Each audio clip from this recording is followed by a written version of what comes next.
নমস্কার বন্ধুরা, পোপো কিচেনে আপনাদের স্বাগত। আজকে আমি আপনাদের বানিয়ে দেখাবো ইলিশের তেল ঝাল। ইলিশের তেল ঝাল বানানোর জন্য আমি এখানে 4 পিস ইলিশ মাছ নুন হলুদ মাখিয়ে রেখেছি। আর আমি কিছু মশলা নিয়েছি যেগুলো আমি একসাথে পেস্ট করে নেব। এখানে নিয়েছি আমি কাঁচা পাকা লঙ্কা, তার সঙ্গে হাফ টমেটো, 2 চামচ পোস্ত, 2 চামচ কালো সর্ষে আর 2 চামচ সাদা সর্ষে। এখানে আমি কড়াই বসিয়ে দিয়েছি বন্ধুরা। কড়াইতে আমি দিয়ে দেবো সরষের তেল। তেল গরম হোক, ততক্ষণ আমি মশলার পেস্টটা বানিয়ে নেব। বন্ধুরা, তেল আমাদের গরম হয়ে গেছে। এবার আমি মাছগুলো হালকা করে ভেজে নেব।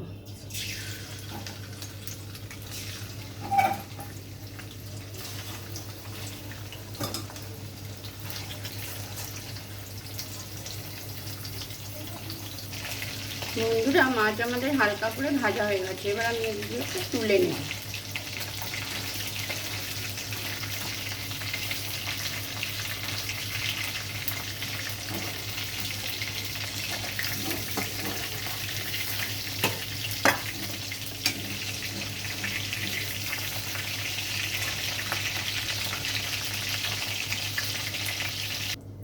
মাছগুলো আমি হালকা করে ভেজে তুলে নিয়েছি। এবার এই তেলের মধ্যেই আমি দিয়ে দেব ফোড়নে কালো জিরে। কালো জিরে দেওয়ার পরে আমার পেস্ট করে রাখা মশলাটা আমি দিয়ে দেব।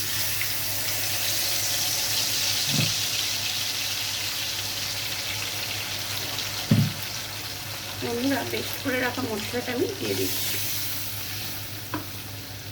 এবার ভালোভাবে এটাকে নাড়াচাড়া করার পর আমি একটু দিয়ে দিচ্ছি স্বাদ মতো লবণ।